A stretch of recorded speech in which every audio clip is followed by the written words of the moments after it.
नाम में कितना विश्वास होना चाहिए, प्रहलाद की कथा से पता चलता है। प्रहलाद जी रात दिन प्रभु का नाम स्मरण करते थे।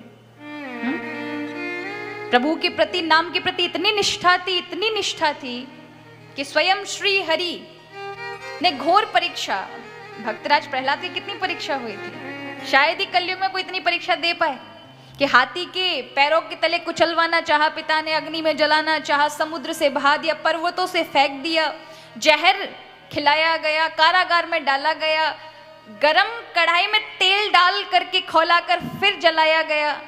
पर वो हर बार नाम की निष्ठा लेकर के बैठ जाते थे कि जब तक प्रभु का नाम है तब तक मुझे कुछ नहीं हो सकता। और हर बार हरि ही स्वयं आकर उस नाम की लाज बचाते थे ना। नाम में क्या है, कलयुग में कलेर दोष निधे राजन अस्ति एको महान गुणा कीर्तना देव कृष्णस्य मुक्ति संग परम ब्रजेत।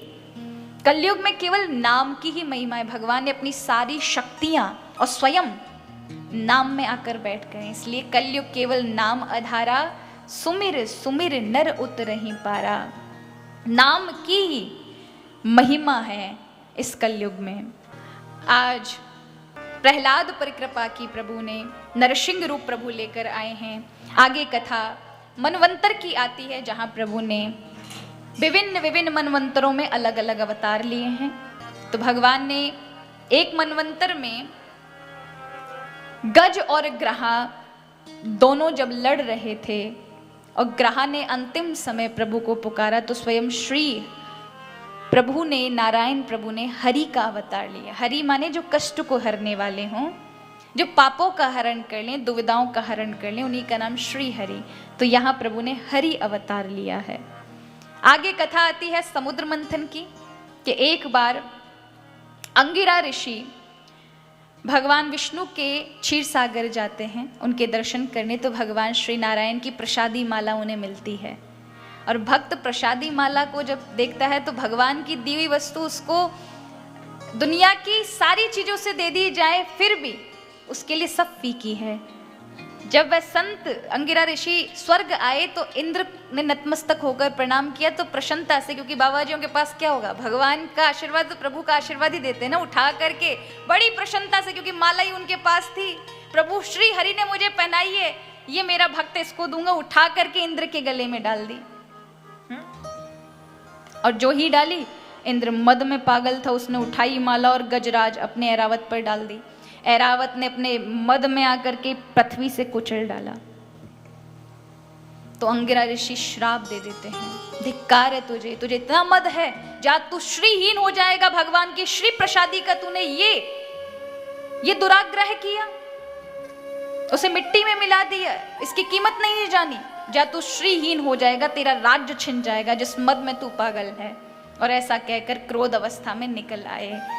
अब जब श्राप लगा तो दैत्यों के गुरु शुक्राचार्य ने आज आक्रमण करवा दिया। अब जो ही आक्रमण हुआ महाराज, सब देवता भागने लगे। क्या करें।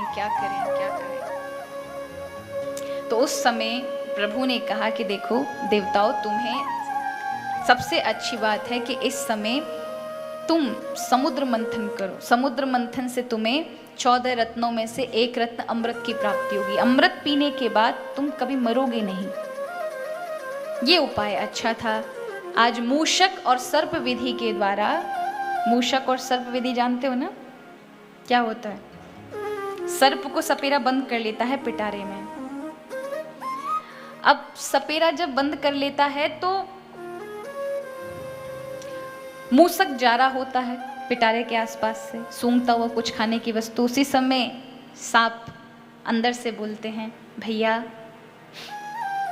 तू हमारा भांजा है, हम तुम्हारे मामा जी, एक काम करो, हमें यहाँ से आजाद कर दो।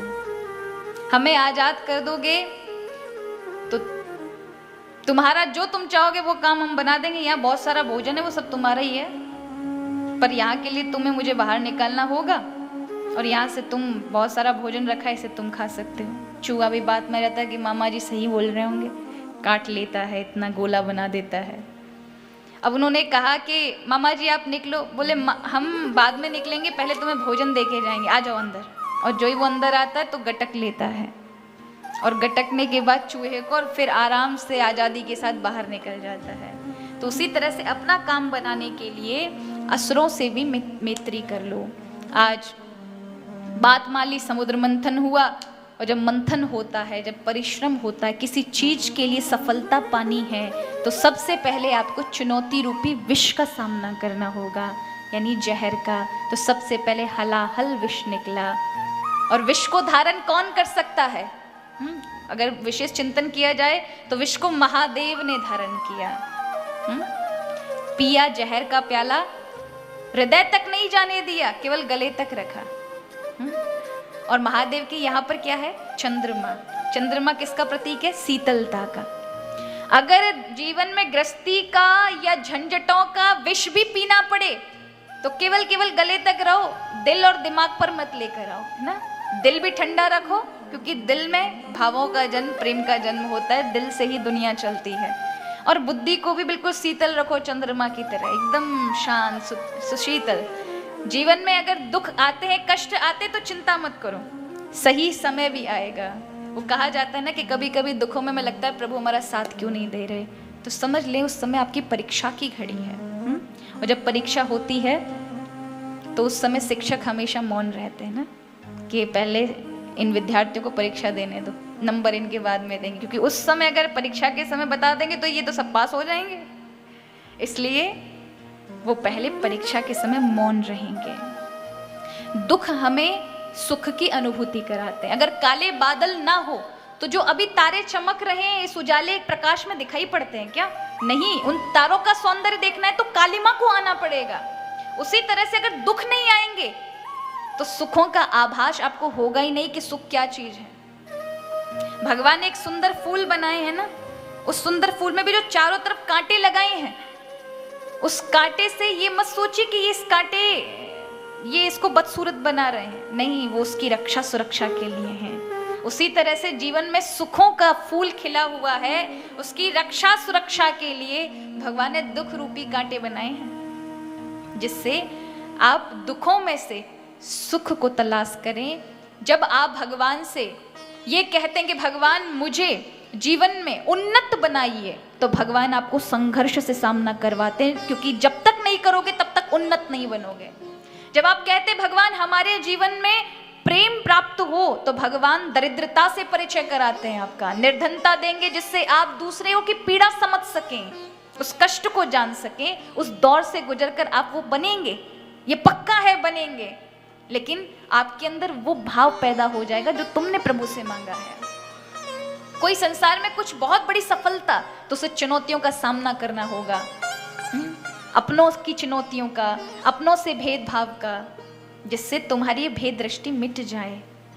पर कुछ लोग उसका गलत निकाल लेते हैं और कुछ लोग उसे सही सकारात्मक भाव से सोचते हैं। तो फिर 14 रत्नों में फिर अमृत निकला, जहां प्रभु ने अमृत के लिए मोहिनी रूप धारण किया। इस अवतार मनवंतर में भगवान ने 3 अवतार रखे, अजीत अवतार, कश्यप अवतार और मोहिनी और धनवंतरी, ये 4 अवतार रखे प्रभु ने।